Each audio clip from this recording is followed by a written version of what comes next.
to another episode of Two Left Feet, the unofficial Labour podcast. So this week we've got episode 3. Yes, we have made it to the 3rd episode of this prestigious podcast. I never thought we'd even get here. But thank you for listening and thank you for sticking with us. And if you're a new listener, hold out. This is a momentous podcast, as in it's not. So... So before we go, we carry on as what's becoming a usual thing. I'll introduce you. Oh, by the way, my name is Dafydd Vaughan. I'm your host here on Two Left Feet, the unofficial Labour podcast. And I also have a co-host here, someone who is the, well, how could I put it? He is the loving litigator, the man who can, the vegetable connoisseur. He is our friend, Cllr Jabez Oakes. You're right.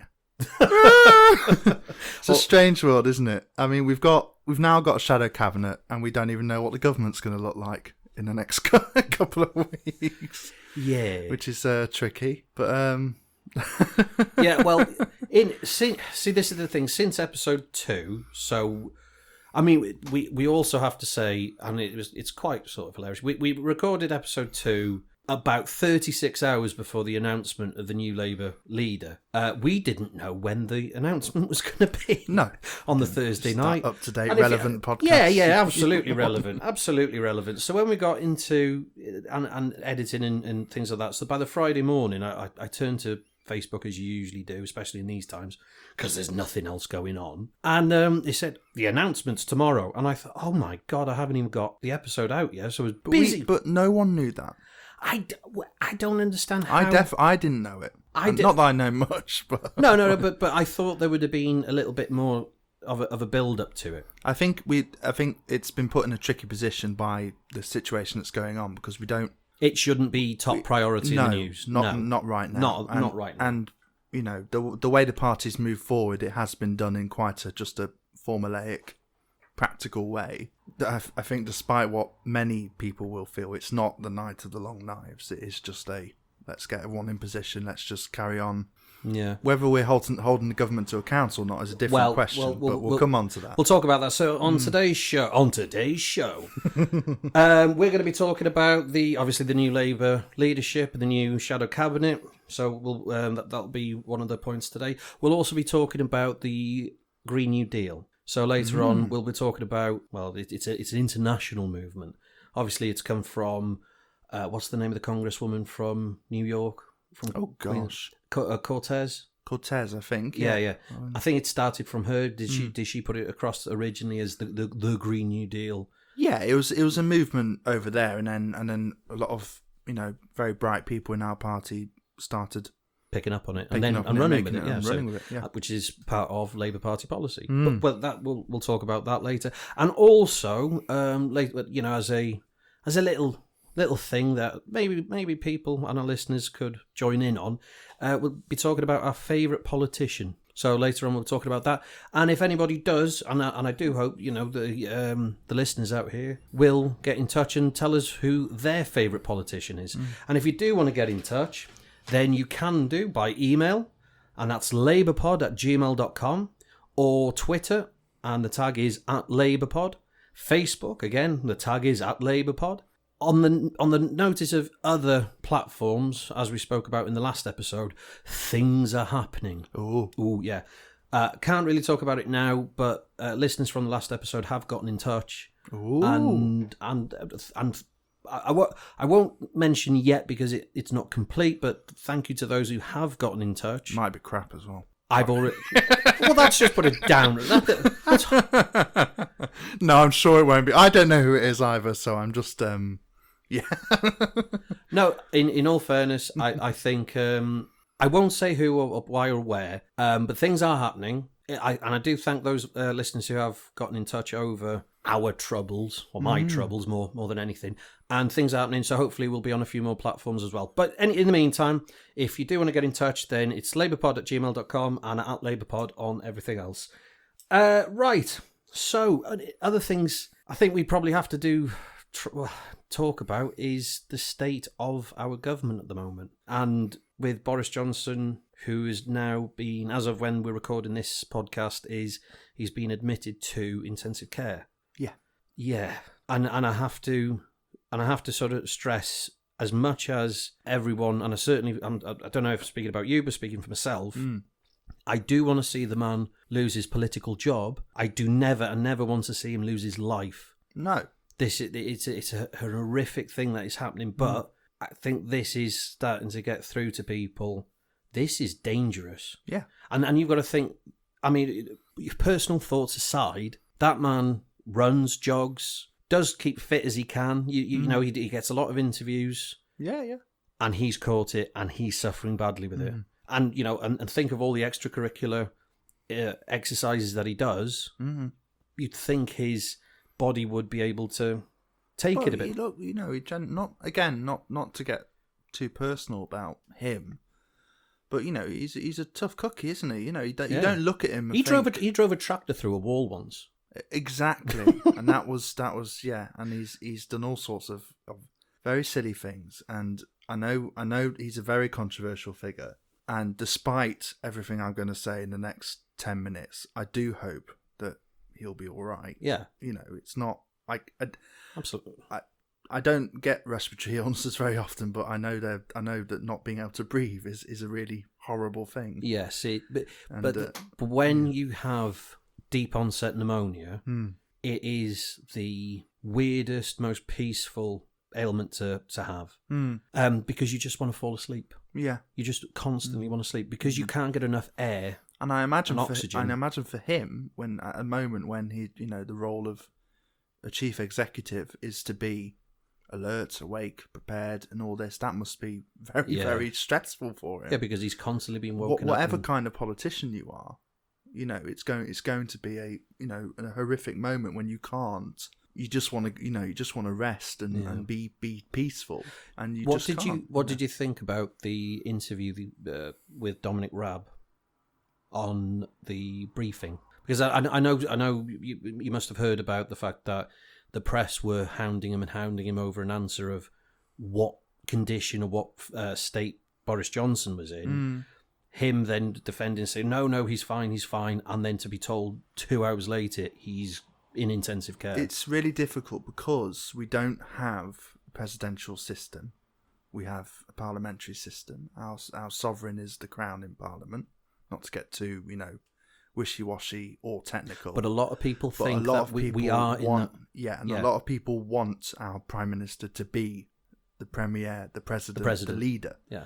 And not having a leader psychologically is pretty, you know, awful. I wonder, and many other people wondered as well, whether the speech made by the Queen was brought forward, because many people were speculating it was actually happening later, as in later in the week, to try and provide that leadership we as a country need. To have that figurehead in place. Yeah, in case something happens. The Prime Minister has to, you know, be indisposed.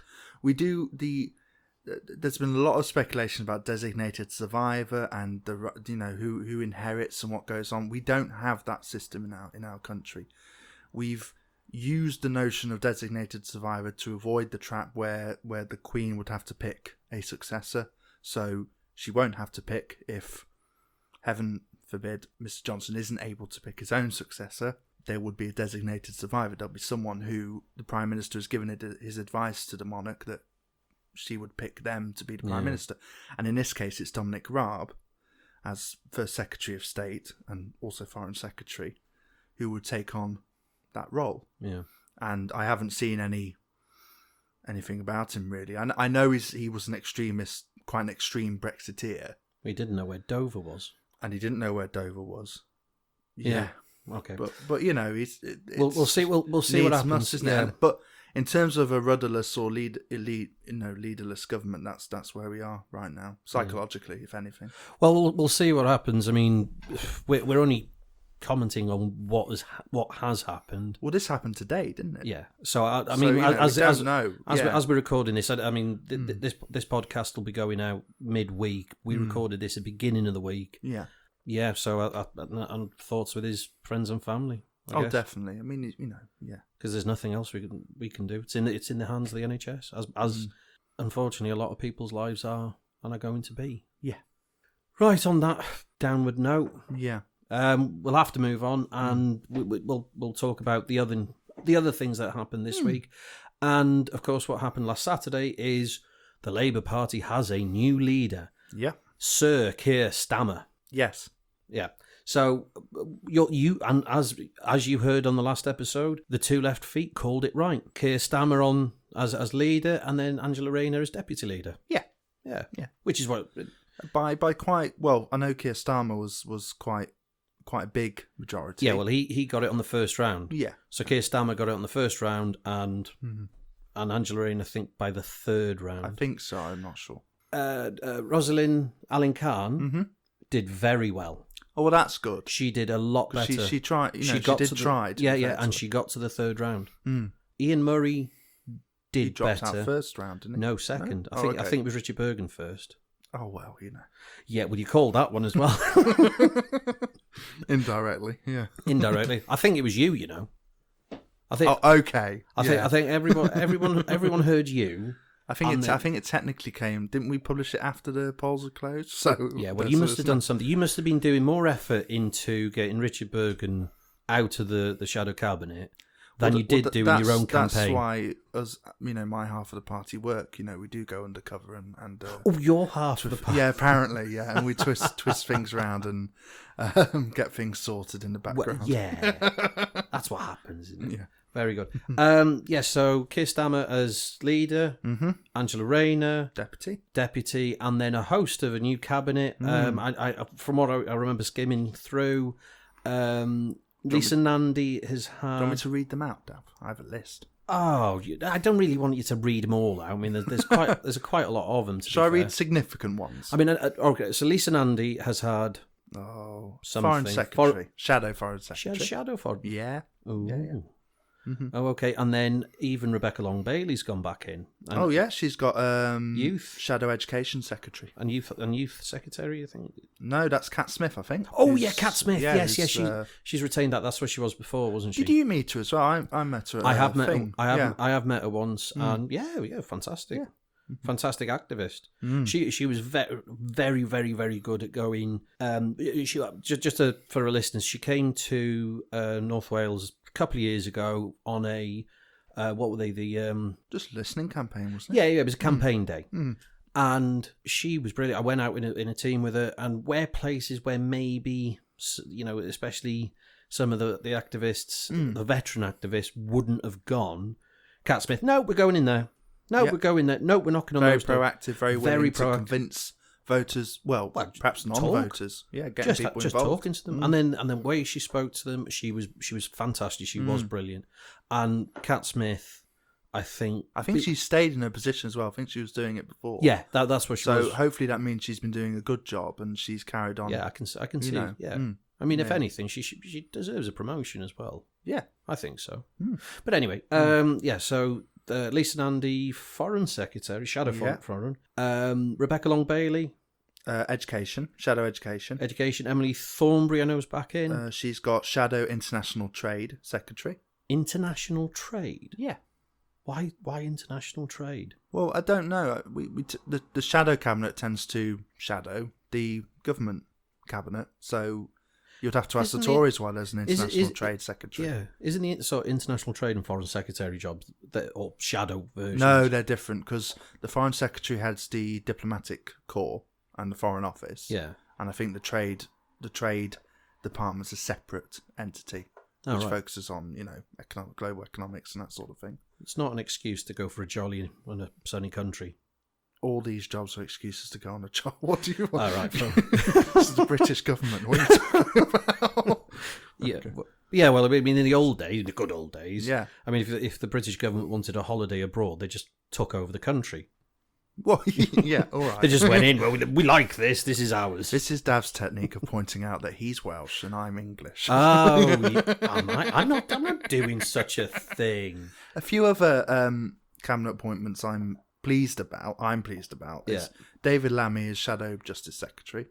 Yeah. Just because I think we need someone who's a bit, bullshy, good orator, good, good at putting a point across for a system which we don't often think about, which is being chronically underfunded and is going to break in the next couple of years. Ed Miliband, Shadow Business, Energy and Industrial Secretary. I was quite happy to see that. obviously we'll talk about it later, but he chaired the parliamentary group meeting I was wondering. for the Labour Green New Deal. Yeah. So I think former MP Cllr Jabez, whose constituency next door to us, he attended that meeting, I remember. And but it was Ed Miliband who chaired it. And so that's good news for that policy. Well, it must mean that it's something that he's very passionate about. Absolutely. And for him to get that, I think it's nice to see him back. Yeah. And especially a high-profile figure like that. I quite happy to see that. Jonathan Ashworth carrying on as Shadow Secretary for Health and Social Care. Yeah. He's been quite good in the last couple of weeks with the right tone in terms of holding the government to account, but also supporting the government in what they need to do difficult decisions. Yeah. One I'm concerned about, and I know a lot of members will be concerned about, is Lord Faulkner or Charlie Faulkner as Shadow Attorney General. And why are you concerned about that? Because of what he wrote at the time about the Iraq War. Okay. He was the Lord Chancellor during that period of time. And remind the listeners what he said. Or I can't remember what he said. What was the tone of it? What roughly? He tried to justify the legality of the war.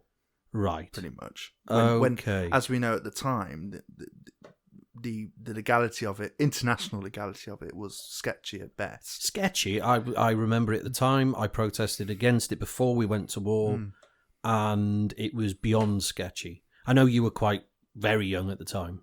No, I still... Well, yes, I was. I was very young at the time. Yeah. I'm not going to mix it.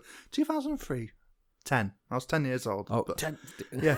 I was still an RC bloody know-it-all then. Don't worry. But and you haven't changed a bit. No, not at all.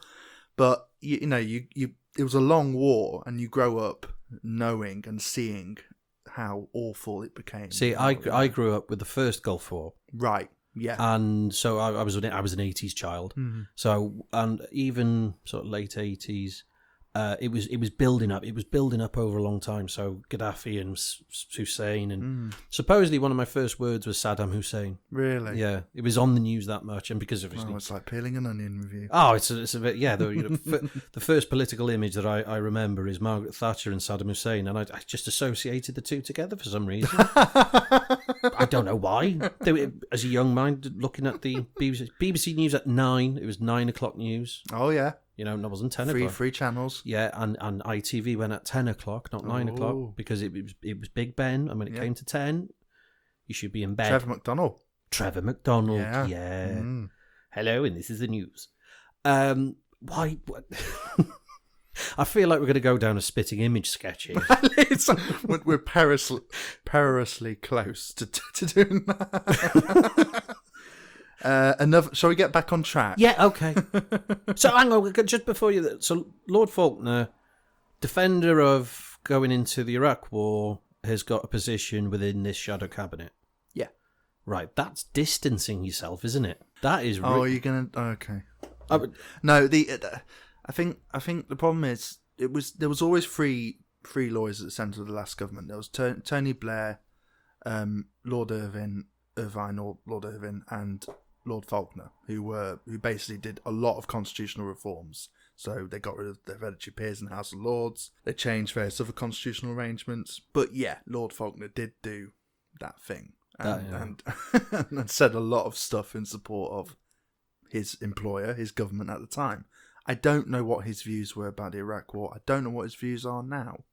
Be interesting to find out. It would, and it would be interesting to see how he acts because what we've got to remember is that the Attorney General is the government's lawyer. It's they're the one who advocates for the government. So it'd be interesting to see, the Attorney Generals of the past, such as Lord Goldsmith, who was the Attorney General at the time of the Iraq War, and he got into a spot of bother with the advice he gave and the changing his advice halfway through and all that sort of thing. Considering how they can become controversial, it'll be interesting to see how Faulkner carries on in that role based on that past circumstance. But there we go. Okay.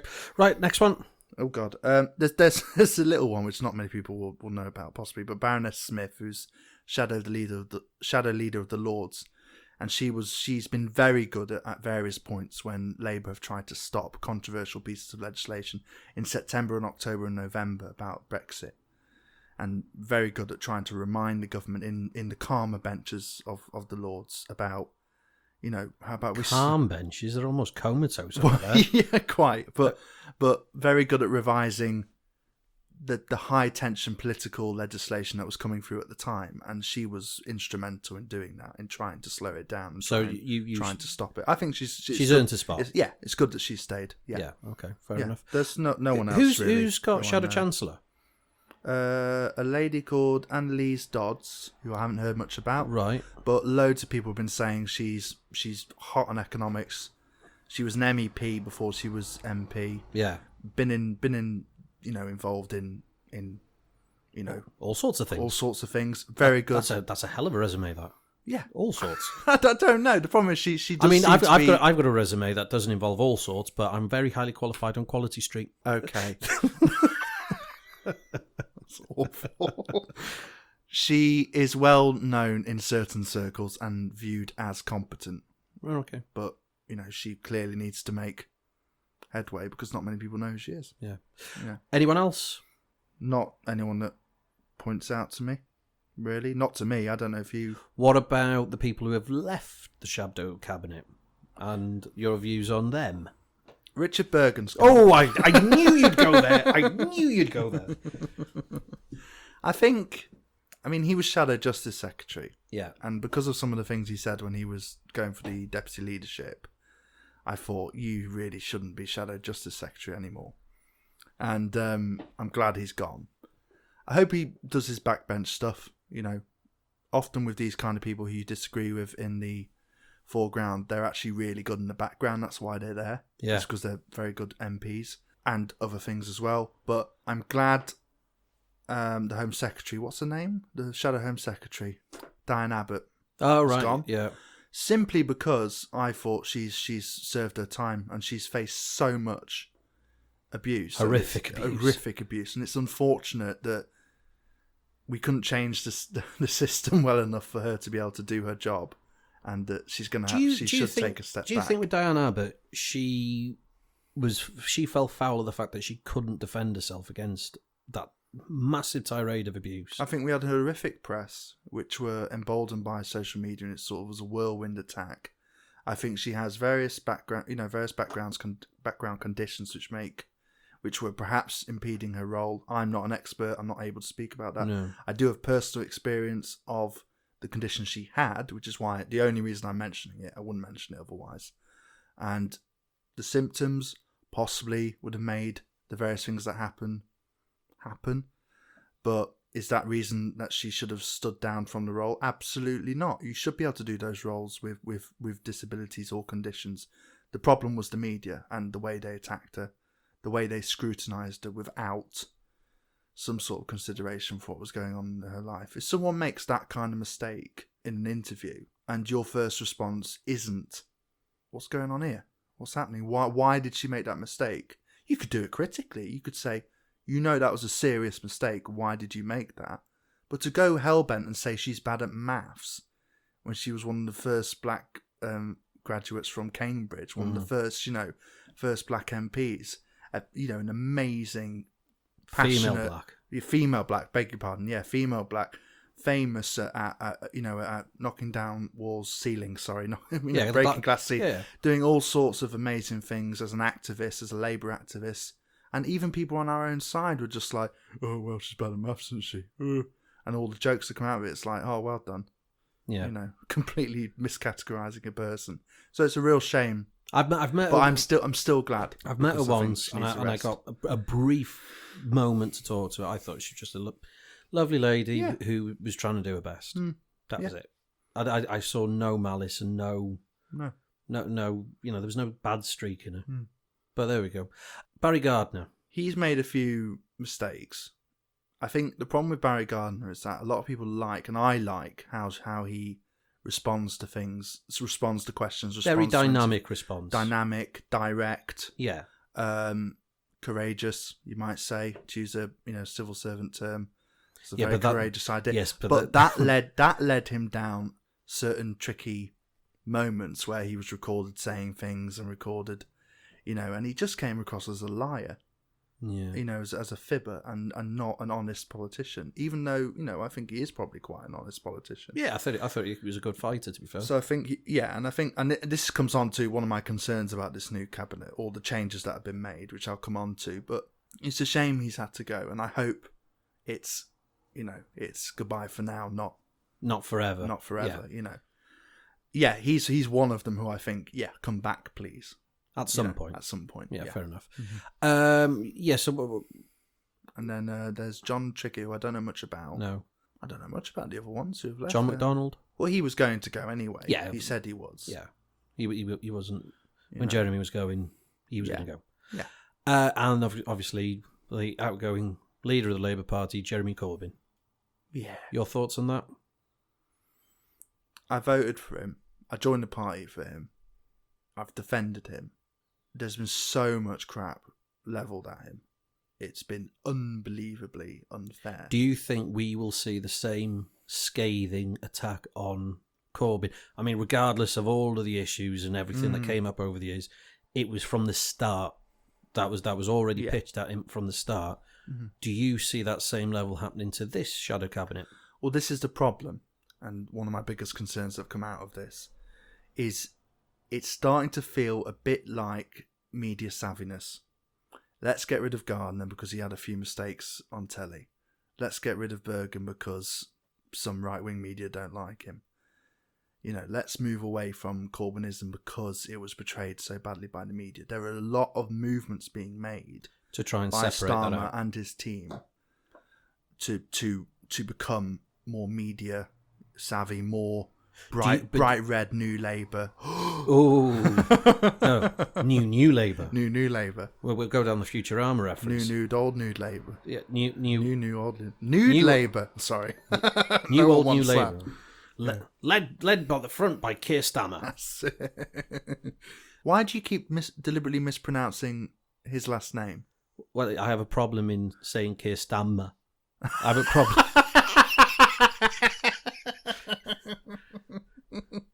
That's brilliant. I didn't even realise.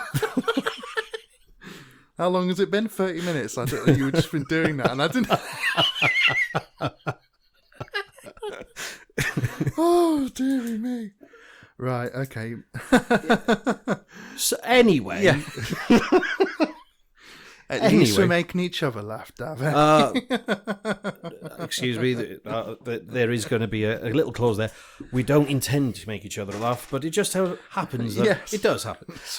So you don't think that this shadow cabinet will have such a vitriolic campaign against them?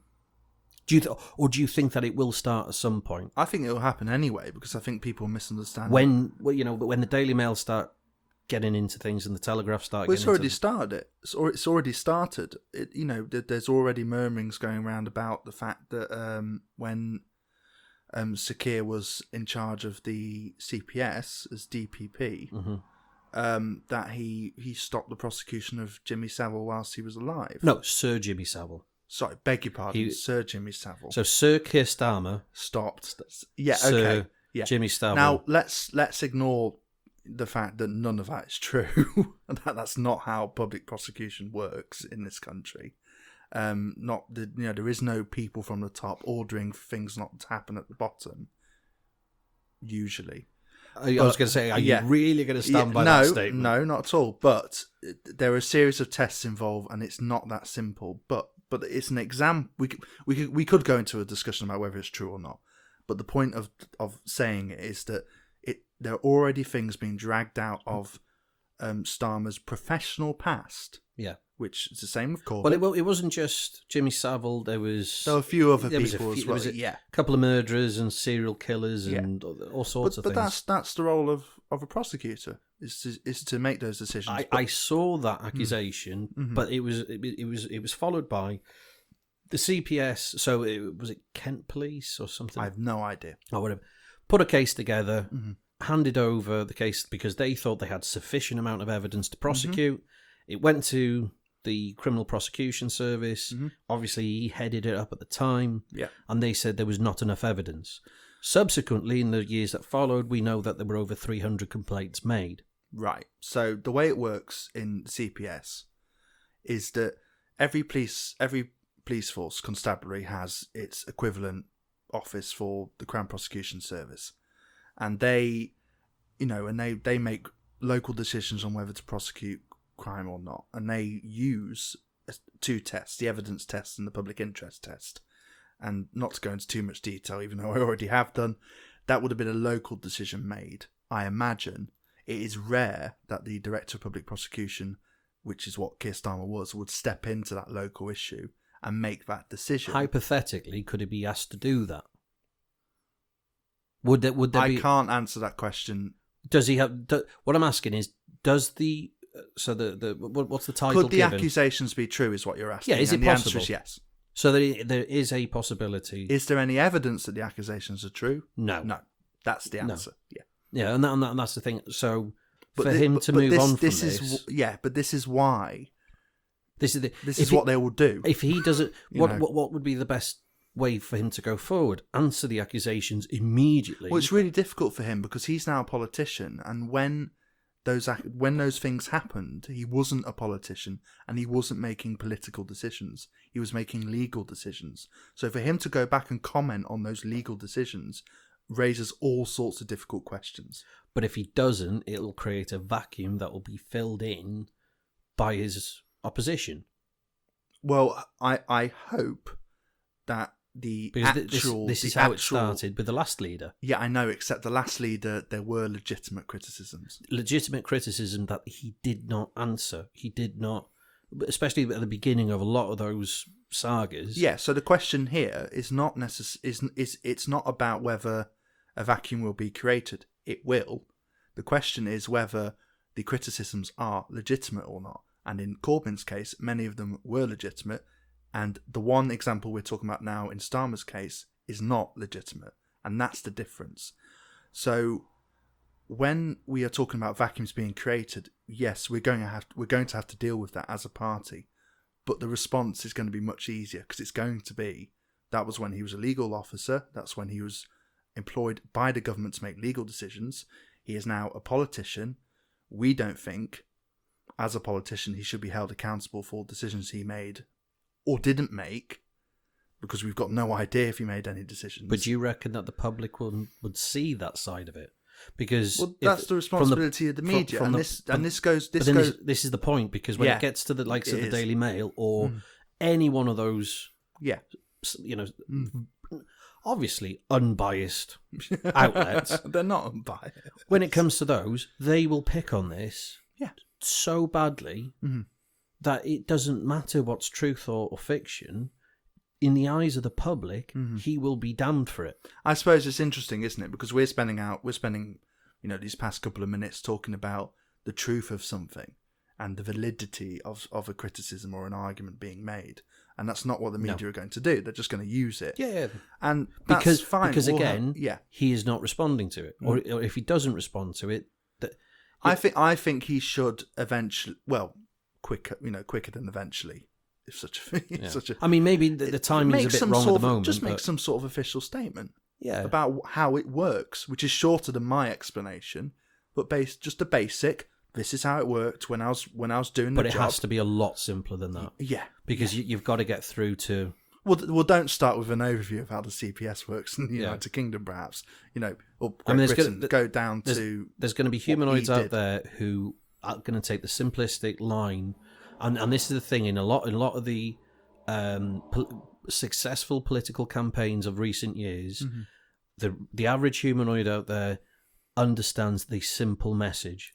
The problem is, though, Dav, is that the way we have the media at the moment, this was the problem with Corbyn, whatever response you put out, they'll either not report it, or they will just say, yeah, but you still did this. And that's the worry. But so arguably whatever Keir Starmer does, or whatever any oppositional leader does forever, until we overthrow the system or whatever, this is going to be the problem. The narrative is controlled by a certain partisan group, and it is not our partisan group. Okay, move the conversation on a bit. Do you think that he'll fare well in this next term? I worry that he'll fare well because he's going to have to be media savvy. And I think that is going to upset a lot of our own membership. Yes. And it's going to be very, because I have seen a lot of messages from a lot of members who are... It's going to be very, very different to how we do things normally as a party. Which is fine. A new leader does change things, does, sets the pace, and everyone gets on board with the pace. I'm quite okay with that. I'm not adverse to that. You've got to see what's going to happen. Yeah. But there's a lot of people who have done the absolutes of, I am not getting involved with that without actually seeing what the involvement is. I'm obviously privy to a lot of members who have asked me formally to resign. Yeah. Not asked me formally to resign, but asked for their resignation from the party. Yeah. And they've got multiple reasons, and one of them is that they're just tired. Yeah. And they worry that this direction that is inevitable, which is a change, whatever it's going to be, is just another thing where they're just like, nah, I'm not doing it. Can't do it again. Can't do it again. I've tried with this guy. We've been slated. They all fell in with Corbyn. I felt in with him for a while. That first time round when we had that leadership election, I was so upset personally because I thought they're attacking the guy I joined this party for, and all this. Things changed after that, partly because I had to become more neutral or whatever, because I taken on various roles and things, and perhaps I gained a different outlook about our leader. But he was still our leader, all the way to the end. Yeah. But I understand for other people who perhaps did carry on saying, no, he's our guy. We're going to do this. He's going to become the Prime Minister. He's going to change the country. And to then have to adapt that and to slow down and come out of that and say, no, we've got a new person who is going to be the best person who's going to create. That's emotionally tiring. And I understand if people are just like, nah, I'm done. I reckon a lot of people need a little bit of a holiday from it all. Yeah. And then come back with I mean, given current circumstances, take the time out because there's more important things to do at the moment and more important things to... I'm doing it. After the election, I did a few months of sorting out the nomination, all that sort of stuff as the secretary, and then I am going to have to stop for a bit. Apart from doing podcasts on... Yes, on the subject. But this is talking about not doing anything. This is enjoyable. We make each other laugh. Yeah, exactly. And maybe occasionally after recording, might have a beer. Possibly. Anyway, moving on from that. So lastly, are you happy with the appointments? Are you happy with the results of the leadership? Yeah. I'm happy in some ways because I worry that I've sort of put my all behind Stamer because he's a lawyer. My background's law. I've followed him for a long time. As both a lawyer and a politician. Yeah. And I think he is quite a good bloke. But it was my criticism of Corbyn. It was the people who surrounded him. Yeah. And the people who surround this guy, I don't know who they are yet. And I don't know what they're going to do. No. I mean, open, we'll see what happens. The only thing where I'm a little bit not peeved, I don't mind Stamer being leader. To be honest, I said at the beginning of this, I wasn't really that interested. No one really stood out for me until, in all fairness, Lisa and Andy stepped in. Yeah. And then when I started seeing a couple of things... Would have been completely happy with her winning. Absolutely. Absolutely happy with that. Absolutely. Yeah. And I'm sort of a little bit gutted. There's a part of me that's a bit gutted because out of all of the female candidates, not one of them got it. And we've never had a female leader. They've had two who became Prime Minister. We have yet to have one, and in a lineup of so many female candidates who got to the finals almost, we still went for the bloke. And as a party, we went for the bloke. And that's a little bit misogynistic in my view. I don't think we... There was an interesting tweet. Someone said, we now have more knights elected as leader called Keir than we've had women. And I was thinking, well, hang on a minute. That was true before Sir Keir Starmer was elected because we had Sir Keir Hardie, and who Keir Starmer was named after, which I find a bit sad in some ways.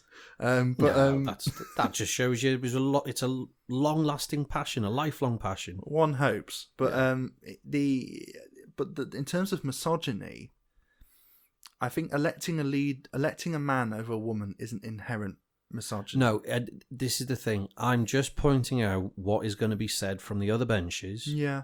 When it comes to PMQs, when it comes to the point of, well, glad to see that you went for the bloke again. I think that's when it was an overwhelming number of female candidates who stepped up and did fantastically in the campaign, but not one of them was even given a sniff of a chance. Perhaps we have to look beyond just who the leader is and look at the amount of women we have involved in our politics, in our party. More than half of our parliamentary party are now women. Exactly, right? So most of our MPs are women, right? I don't know how many... speaking of Wales now, the Welsh Party, I don't know how many our AMs are women. I think that's over half. But we were the Welsh Senedd was the first legislature in the world ever to have 50% women. Over all parties? Yeah, as a body, as a legislative body. And we created that body, and we created a system and pushed for the representation of women, or had to have women representatives, which is arguably the only way you can really represent women in the Senedd through our various party mechanisms. So yes, we have failed, and it is a failure, and we should acknowledge it as a failure to have a woman leader.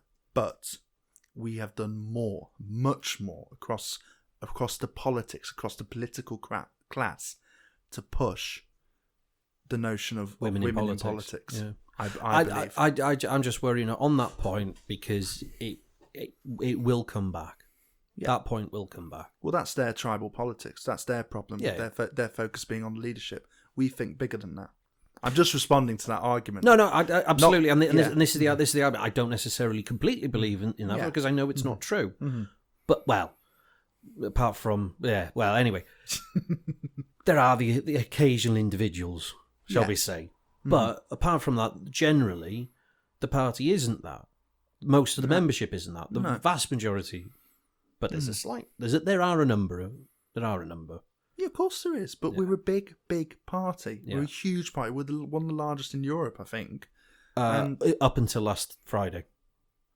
I have no idea if that's true now. Oh, because of the membership drop? Yeah. I don't know how big it is. I don't know, to be honest. I mean, not talking out of turn, but if Rebecca... Vocal opposition is often the loudest opposition. So those who are shouting about it probably seems like it's more than what possible. It actually is. Yeah, it's a shame. He won a huge majority. Massive. I mean, I didn't think it'd be that big. Yeah, I mean, who was the last Labour leader to win on the first round? Ooh, good question. Corbyn. Was it? Yeah. Oh, there you go. So you got to think about it. What do the members actually want, and what are they asking for? And this is where the concern I mentioned before about media savviness. Yeah, I wasn't asking to go back to New Labour or to Tony Blair's media savviness. I think a few of the members who voted for Keir Starmer are thinking the exact same thing I am. Which is? I voted for Keir Starmer, by the way. Did you? Yeah, I did. Listen, Andy, second. And it's the media savviness kowtowing to the media, which I worry is going to happen, which will turn us into this fake centralism nonsense, which actually means we'll be towing the line of the Tory party who control the narrative. Yeah. And, yeah. Okay, well, we'll see how they get on in the next weeks and months. Yeah. We'll see. I'm sure as different topics and subjects come up, we'll look at the shadow cabinet. But if anyone out there has any opinions or comments to make, do give us a like and a share on Facebook and Twitter. And if you like this podcast, please do share it with your friends, especially if they're being isolated and need a bit of company from us too. Or if you want to get in touch, then you can get in touch on the email at labourpod@gmail.com. Twitter and Facebook is at LabourPod. And like you said, LabPod. At LabourPod. Is it LabourPod? Yeah. Sorry, start that again. Sorry. I don't know why. I thought you said LabPod first time around. No, I didn't. I said LabourPod. Sorry, I just got LabourPod@gmail.com. Cool. It rolls Twitter much better. and Facebook. It's a brilliant choice. At LabourPod. Okay. Thank you very much. Okay. I know. And anyway, do you want to start again? No, I'm not starting again. Oh, you're going to keep all that in? I'm going to keep that in. Me criticising. Yeah, you criticising me yet again. This is what it's actually like. How very dare you? It's what it's actually like, humanoids. It's just me criticising. Hey, yeah, whoa. They're my humanoids. They're not your humanoids. Do you know where... I'm not they're my humanoids. Okay. Yeah, but like I said, comment, like, share, pass this podcast around. We are building a little listenership. And thank every one of you for listening. But just to turn in to a couple of the comments that I had from the last episode. One comment in particular, and I won't name him because he never directly messaged or her. Well, it doesn't matter. I mean, Christ. Was we were talking in the last episode about taking a side and trying to be neutral. Now, I think the listener who said that got on the idea that you got to be neutral. We were neutral. We're trying to be neutral on this. Absolutely not. No. I agree with the listener. You do pick a side. You do advocate that point of view. All the point that I was making in the last episode was when the room makes a decision, even if it wasn't your point of view, the room has made a decision, no matter how big that room is. So if it's a branch, CLP, conference, the nation. Plenty of times I've argued a position in a room, and then because I'm the representative of that room, I've had to argue a different position at the next meeting. At the next meeting. And that's the thing. So you have a chance to... I mean, okay, I could make that view in branch and then CLP and then conference. Yeah. But if it gets to that stage and it's you still... regularly have done. Yeah, possibly. Yeah, of course I do. Because I have the opportunity to. Yeah, because you're a member. Because I'm a member, I have the opportunity to. I will do. And if that's not the consensus, then whatever the decision afterwards, I'll get behind. Because that's what people want. No, I wish a few more people did that. Because on both sides of any of the arguments, it seems like people are reluctant to understand that. And as we said last time, it's a careful balance between making sure that people aren't being too antagonistic and too vitriol, but also not then jumping to the other side, which is being too gentle and too, mediatory and neutral. We did talk about that, and that the worst meetings sometimes are the ones where no one is disagreeing, and you yourself have said you'll throw something in. Just to spice it up a bit. But like I said, when it comes to it, and that's the decision. That's what the room said. I accept it. Move on. Yeah. EU referendum. That was the decision. Move on. A majority. Labour leadership election. Even whatever. Personally, I never liked the, let's get a second referendum campaign. Oh, right. Because I didn't like... We'll talk about the EU in a different one, but I didn't like that because in my eyes, hang on, we've been polled, a decision's been made. Yeah. Didn't like it. We could have a whole discussion about that. Oh yeah, and I'm sure we will because the whole thing. We were lied to. Yeah. Well, if that's the case, then our whole party system is knackered because potentially that's the point I would argue. At every meeting, you could have been lied to on any decision or any vote. Yeah, could have been. One member could have said something stupid that isn't true, and you've then voted in favour for something or against something. Yeah. So if that's the case, and that's but that's party mechanism. Yeah, so no, but to go back to the original point, once the decision's been made, that's the decision, and sometimes you have to, just to say, as someone who has had to advocate positions I strongly disagree with, because that's the role I have. It's intensely difficult, but that doesn't mean I wasn't fighting tooth and nail before. To for the other side, But then when this listener contacted us, left a message, I wasn't too sure. I think he was on about that. That's what we were talking about. But if he was talking about the mechanics of different factions, pick a side. Well, no, I'm not going to pick a side on that. No, I don't feel like it. Because I don't want to. My values are Labour values. It's not even that. My views, I strongly maybe not all. I strongly favour non-factionalism. That is my viewpoint, and I will argue with people about that viewpoint. That's not being neutral. That's being the independence in American politics. One would say, it's about, just saying I'm not involved in that, and I disagree with that as a system. Yeah, I'm not saying that's your view. It's your view, pretty much. Yeah, but I mean, but you could also say I'm not a member of either movement. I am a member of the Labour Party. Yes. Not have a particularly strong opinion. I do. And that's the difference. I do have I have an opinion where I think it's detrimental to the party. Yeah. Because it just makes us look stupid all the time. Mm-hmm. All the time. Yeah. And it's going to happen again because I know with whatever's happening, I know there's movements for a new faction being created. Oh, the super duper Labour movement. The super duper Labour movement. Super duper going to get Labour elected again and again and well, again. It's a Labour win, I think they're calling it. Really? Yeah. And I thought, and I listened to that and I went, that's actually quite clever.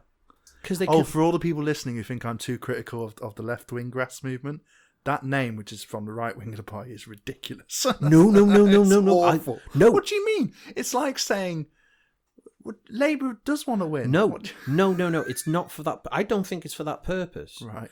Think about it.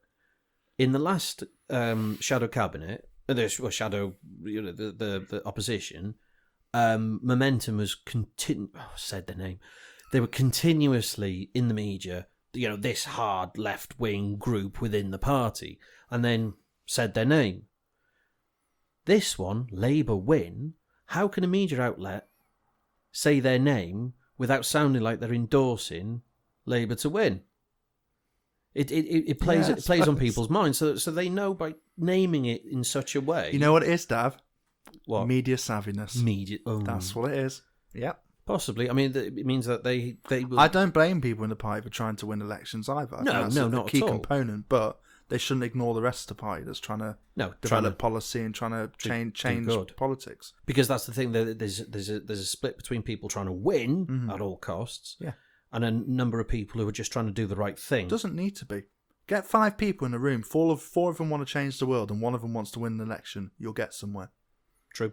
And we're not doing that. We haven't been doing that. No, because now the ones who just want to win at all costs are possibly taking the majority. Possibly, don't know yet. So maybe 3 out of those 5 are now of that persuasion.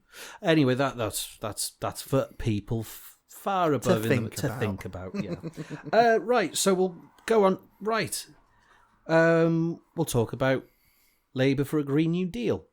Oh yeah. How do you feel about that being part of Labour Party policy? I must say this is something I don't know much about and would be relying on your knowledge. I get geeky.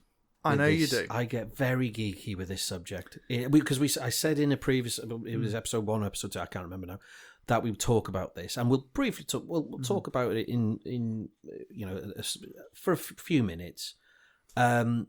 I think this is a policy that the Labour Party has gotten behind. I mean, we know from the shadow cabinet now, Ed Miliband's back. And like I said before, he chaired the parliamentary meeting of Labour for a Green New Deal, so he must be very enthusiastic about it. Yeah, which I'm really happy to see. But this subject ties in so many parts of our policy, our understanding, and where we want to go as a movement, because it doesn't just save the planet, save the environment. There's opportunities. This is one concern I have. What? Having I get why they've put green in there to make sure everyone knows. Yes, this is about saving the climate. Saving the climate, saving the planet. But the New Deal, the economy side. The New Deal is just as important.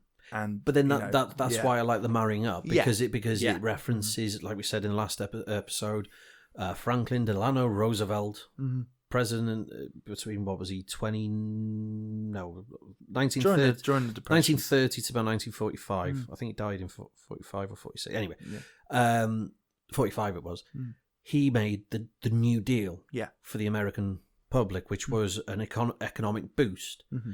Here we have the Green New Deal, which is using green technology, not just to save the planet and make sure polar bears and seals and penguins are fine, but it's also providing the economic boost that we now need as a growth economy. It's a socialist movement to change the economic system as well. Well, that's the other side of it, and it needs to be implanted now.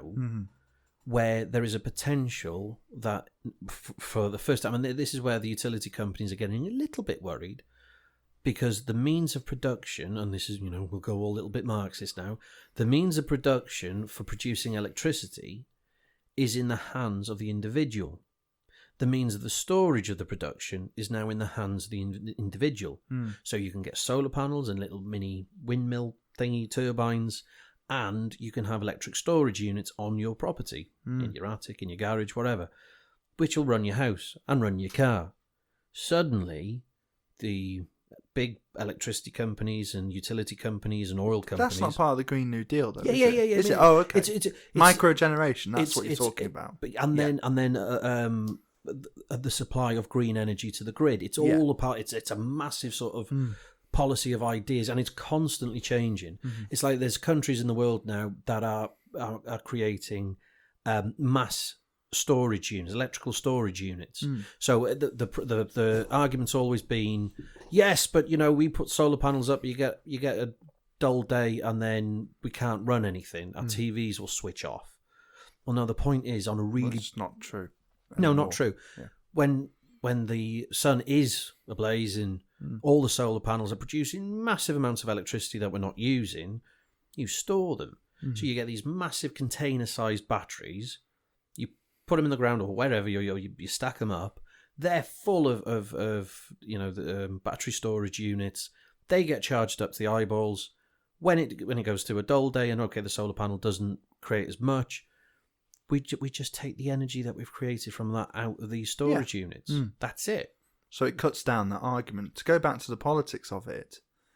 I said I'd get geeky. No, I know it's no, because it's really useful to hear, because this is what I'm going to touch on. Your explanation there. If you told that to people, it's like the problem with many policies. If you said that to people, they'll be like, "Well, why aren't we doing it now?" Immediately. Or the reason why we're not doing it is because these big companies are petrified. Yeah. And this is what it's going to require. It's going to require us to be the big force of change. And can it be done politically? It must be done politically. I don't think it can. I mean, I admire and I will fully support the Green New Deal, and Labour for the Green New Deal, but I think that it needs to come from a cooperative movement, not necessarily a political movement within our government bodies. Yeah. Because as it is now, we're not in power. No. And it's not going to be for a long time. Certainly for the next half decade. So I think the technology will have moved on in the next 5 years so much. If we don't get on board now, we're going to struggle, because already other countries are So you're talking about of persuading energy companies to sort of allow and build microgeneration? No, nothing like that. Keep them out of it. Yeah. What I'm suggesting is that, like with the co-op movement, for those sort of movements that do own property and do own means of production, blah, blah, I know it's a Marxist term, but means of production, but for them to be able to say to individuals, we'll install solar panels and energy storage units and whatever else in your homes, and you sign up to the co-op. Right. So that, as an example, okay, what the co-op could do. Well, we sort of kind of did that in the past. I mean, a relative of mine had solar panels installed through a government scheme. Yes, which was that paid for the last Labour government was the one who set that scheme. Paid for part of it.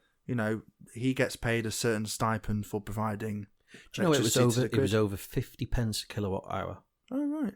Which is unbelievable, because I think what you pay, I think the average now is about 13, 14, 15 pence a kilowatt hour coming down from the grid. People with solar panels were paid over 50 pence a kilowatt hour to put it up to the grid. Yeah. When the average price at the time was about 8, 9. Well, that's because they've invested in it, and you could argue that's a kind of sort of well, that was the funding, soft cooperative sort of thing. So you know, but that's government. That's again, that was a government we've spoken initiative. about this before. That's the government playing a part in the economy. Yes, and the narrative is that government shouldn't do that, despite the past couple of weeks where the government is now doing exactly that. So it's and this comes back to being a force of change.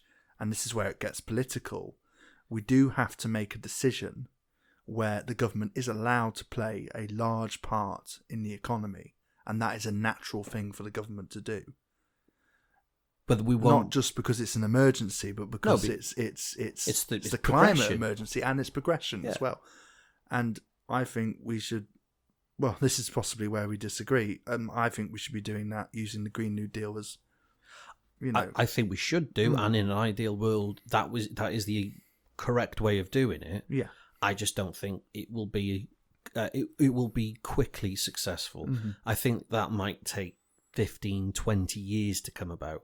Whereas countries now, and I'm looking at some countries across the world now who are hot on this subject. Yeah.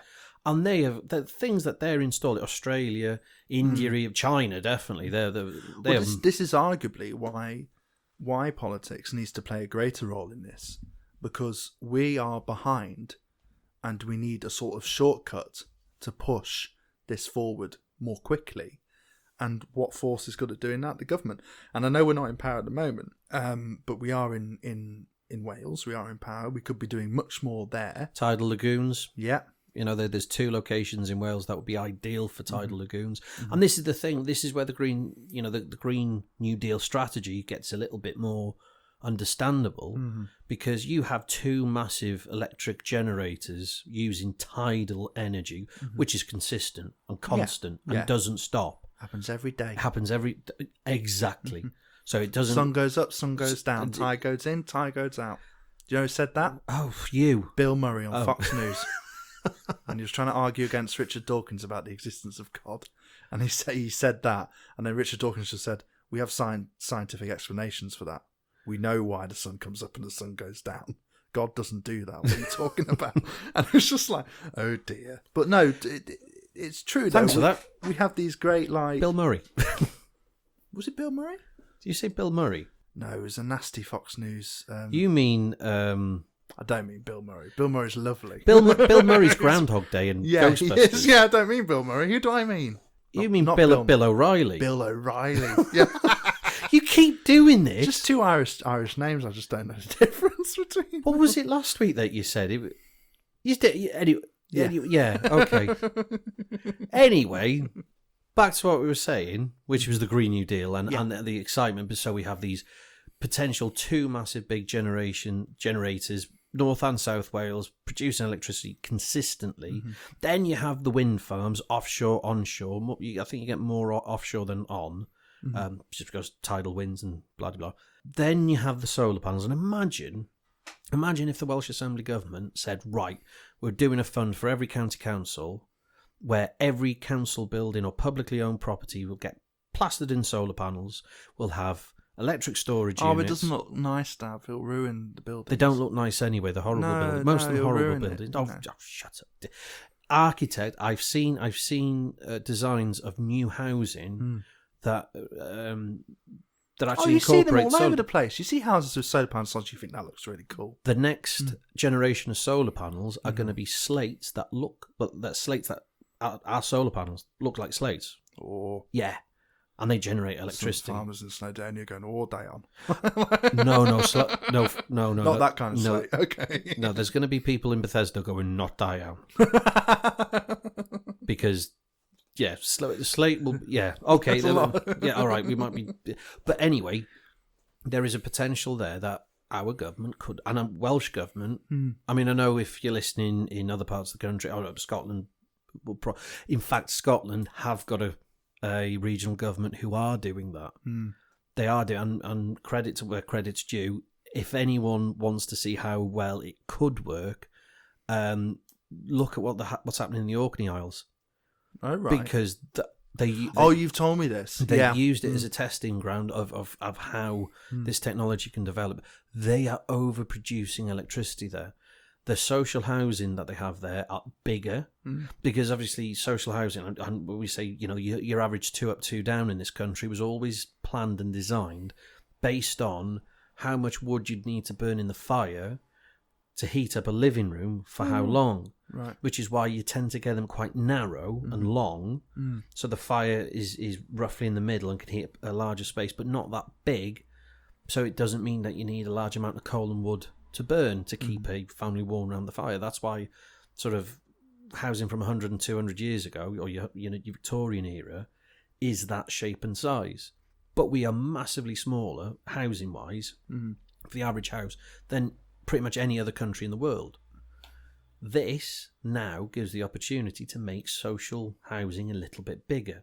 Because now you can use technology and then ground source, heat ground source, and blah, and all heat exchange units and all sorts of things. So your living rooms are a bit more spacious, a bit mental health gets better, actual health gets better. Well, I say actual, I mean both of them are actual, but and cheap. I mean, cost of living's nothing in the Orkney Isles. The social housing project there. So I think the average, the argument for that. The average, what? The Orkney Isles is not London. It's not London. It's much colder and windier, where you need more heat. Okay, the Orkney Islands is in Glasgow. And it's less hours of sunlight every day, and it's raining most of the time. So, if anything... Can we replicate the model on a large scale? Oh, yeah, absolutely. Right.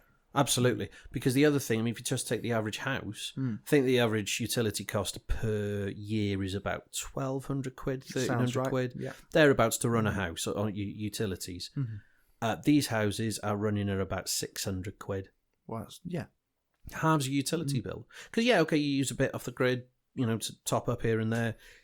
You have your storage units to be able to cover, but it nearly halves, or more than halves your utility bills. Imagine you being a worker, a key worker, because, we found out that they are the most dependent people in our society. Both ways, we depend on them so much, but Did you know I'm technically a key worker? Yes. Isn't that ridiculous?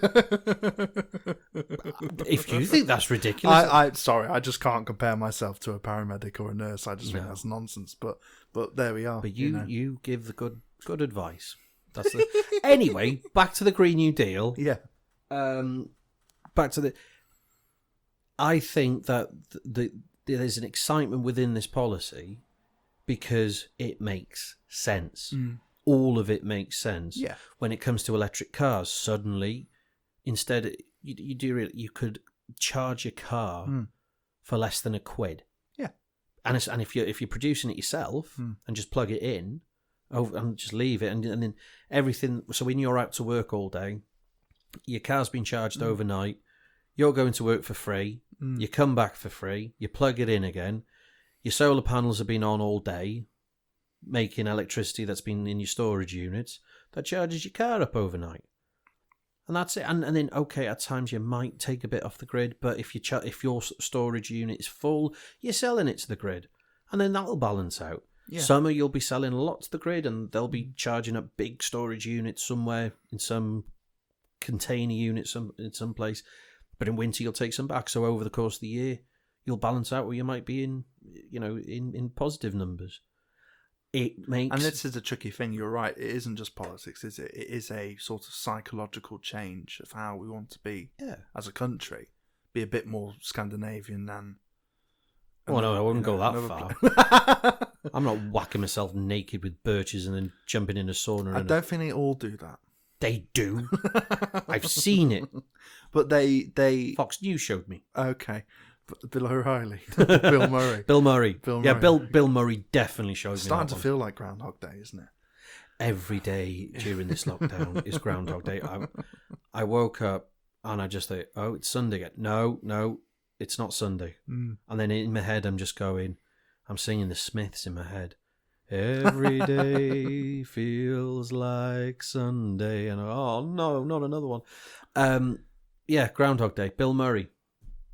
The crux of this seems to me that, yes, we're going to have to do huge movements in the political sense, but also through the, like infrastructure, economics, the idea, the way we talk about energy and about infrastructure. I just hope that in 5 years' time, we don't have a situation where, yes, there are solar panels about, and yes, there are storage units about, but that you or the local authorities don't own it. So a company comes in and owns the product and then goes, we'll install solar panels for you. That sort of thing. Oh, God, you don't not want that. You don't want that, do you? Oh, no. God, New Labour. Yeah, so we've got to take a stand with the policy, that the policy is about individual microgeneration. But the thing is, we could create the jobs to create all of this technology. Yeah. in areas that they've seen jobs leave, especially in the EU and blah blah blah. You could put these factories there. You could give these people jobs. They could create all of this. But that would require government action through not severely, through regulation, through investment in certain companies to say, right, you build the thing, we'll give you a load of money, build the stuff, and just and not sell it to people, but provide it to people. See, this is where I sort of differ with that. Why do we need a private company to make all of the stuff? Just because I don't want government setting up companies to manufacture goods. I think it's easier to get a private company to do that bit. See, that's where we differ. Yeah, but that's all right. It is, because if you just have just say this is the government factory for building solar panels. Do it. Why not? I don't know. I think because in the past that's been shown to not be a good way of doing things. Why? Why is that not a good way of doing things? I think you've got various examples of car companies, for example, which have. Is it British Leyland? I don't know. British Leyland was a brilliant company. Until it really wasn't. Well, hang on a minute. British Leyland did wonders for the aesthetic pleasing of the whole of the Midlands. Were they the ones who built a wooden car? No, that was Morgan. Okay, all right. No, they were private company. Yeah, okay. No, British Leyland provided the colour scheme for everyone's living rooms in the Midlands for decades. Right. They were nicking paint out of the yard and then painting the houses in the car paint. That's why everything was. That's why everything was Austin Princess brown or Marina blue. It's brilliant. No, British Leyland were fantastic. No, it's not going to get to that position because in those days where people would go on strike for, the Mars bar machine's not working or what, it's something. We can have state-controlled manufacturing now. Because we've stripped away the rights of workers to strike over Mars bars machines. Yeah, pretty much. Okay, fine. No, it's not. It's not the workers' right to strike. Mm-hmm. In terms of, we have. We have. I mean, I don't mean that strip that away. Mm-hmm. I mean, just provide if a solar panel factory goes on strike. If there's no way of doing this through private means, if there's no companies already there ready to go, let me finish the argument. Ready to go, then yes, absolutely. Government needs to say we're going to set up various different companies to do various different things. We're going to invest them. It's the running part of it. I don't want government having too much to run. But then this particular sort of setup isn't a massive necessity. When it was in the 70s and there were strikes in utilities and electric coal power stations and blah blah blah. When they went on strike, everyone had rolling blackouts. Yeah, and that was damning. That was a horrendous. So now this is turning into an interesting discussion about. But Labour passed, but but that was a point when people striked. It was in really massive sort of jobs where it affected so many people. In this situation, well, it doesn't because the individual has the means of producing electricity. So a solar panel company going on, or a branch of a government-run solar panel company, for example, going on strike, which they'll have a right to do, and blah, blah, blah, because they've balloted and they say, no, we're in working conditions that aren't acceptable. Yeah. But that doesn't mean that affects, I see. Your average humanoid. I see. No, that's right. Because... Yeah. Because it means that they can just carry on with what they're doing. Yeah. At worst, it just disrupts the supply to people who are trying to install. Yeah. Well, it's not detrimental. They can still use the grid, and it's not detrimental to the running of society. No. Okay. That's what I mean because it's not a risk. Mm-hmm. It's not a massive risk. It is it's a problem if it does happen, but that's what politicians are there to do. If we take over the running of the railway system, yes. And workers go on strike. Yes. As they sometimes do. Yeah. That's an essential service. That's different to this is where the argument's turning on. It's turning on the rights of people to basically hold our society to. But then in that situation, what has caused those workers to strike? I suppose we're not arguing for a system where we set up all these companies and do all these things, but then treat them unfairly. we're setting up a system where the government is going to be fair to and them. treats them fairly. Yeah, so would have to have a series of, legal systems, regulations. But in that situation, you could also, as a government, then say, right, if you are working in this industry, where you're creating solar panels, for instance, tell you what, as a bonus, because you work in this industry and produce that, your electricity's free. You don't have to pay for that. Yeah. And it gives something back to those people who've produced it. It's a nice gesture. People then will If you work for the trains, you get free train travel. Whatever, yeah. Or they should do anyway, but in that aspect, for people to feel as though what they produce, they have a stake in and they have a benefit from. It's beneficial for us to work there because we get this. Mm-hmm. That won't happen with private companies because there's always an element of profit. So yes, it will cost more in the long run. Whereas if it was in the government stand, so you can imagine there's 30% profit, say, on any product that's produced by a private company. Suddenly a solar panel's not costing, I don't know, $5,000 for a install in your average house. It's costing. Do you charge people for the solar panels? Well, not if the government own it. Yeah, because the electricity is produced by the government. Now, but I thought you wanted the individual to own the solar panels.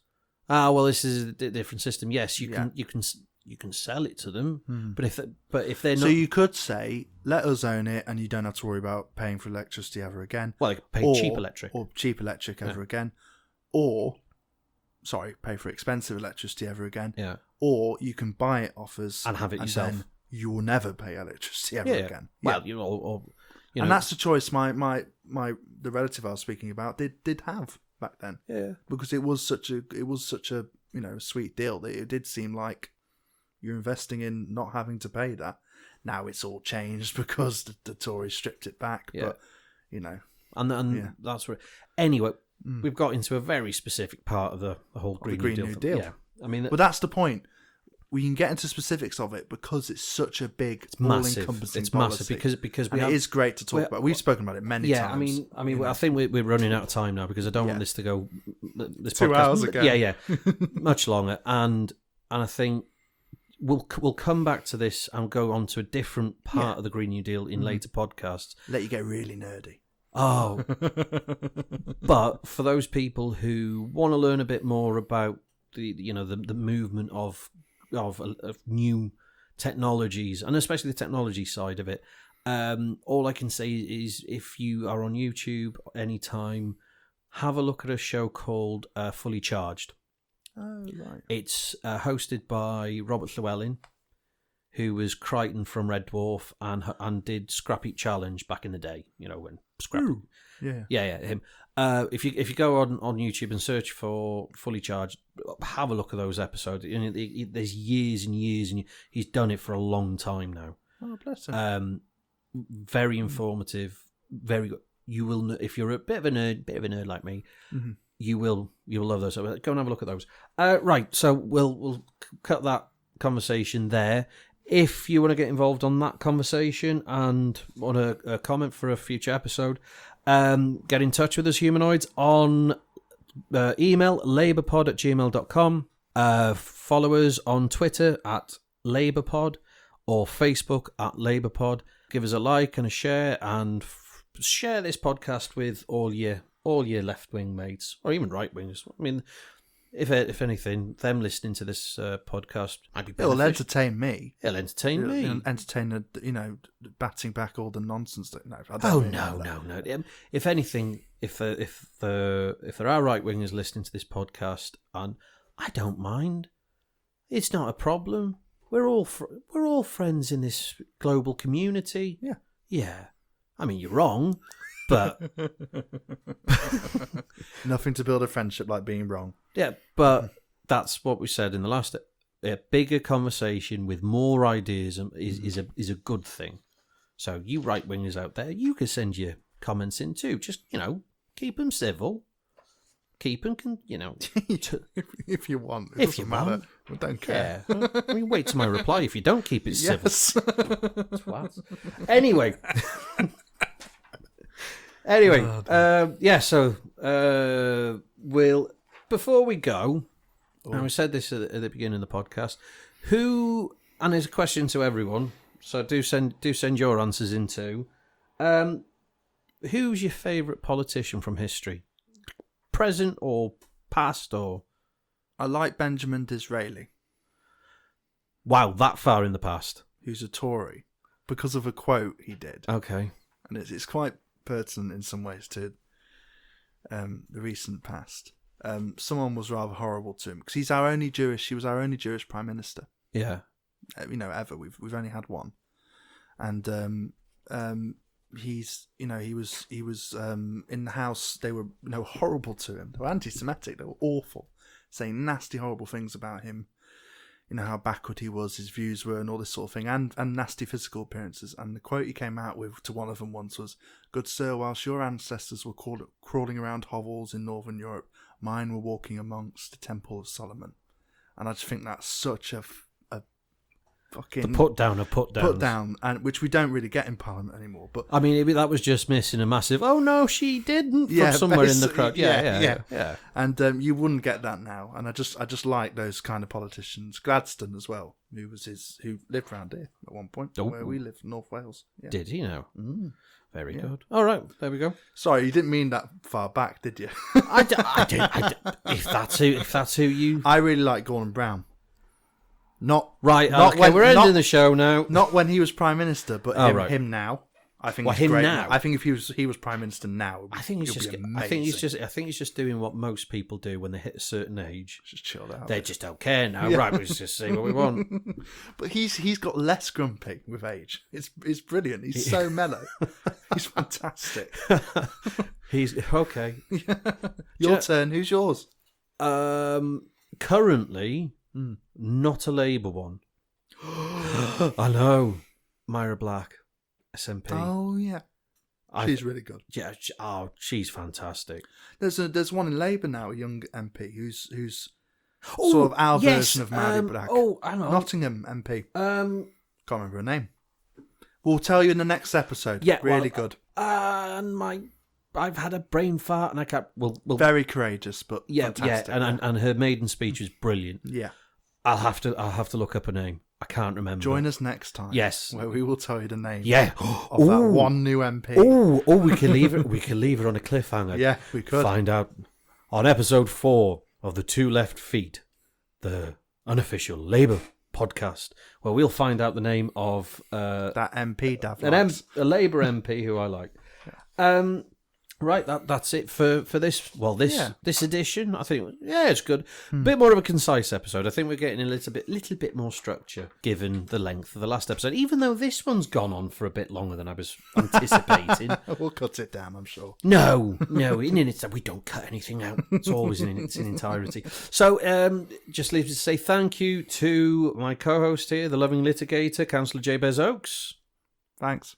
Yeah, and if, again, humanoids, if you do want to get in contact, it's emails labourpod@gmail.com, Twitter and Facebook @labourpod, and we'll see you on the next one. So, until next time, farewell, humanoids.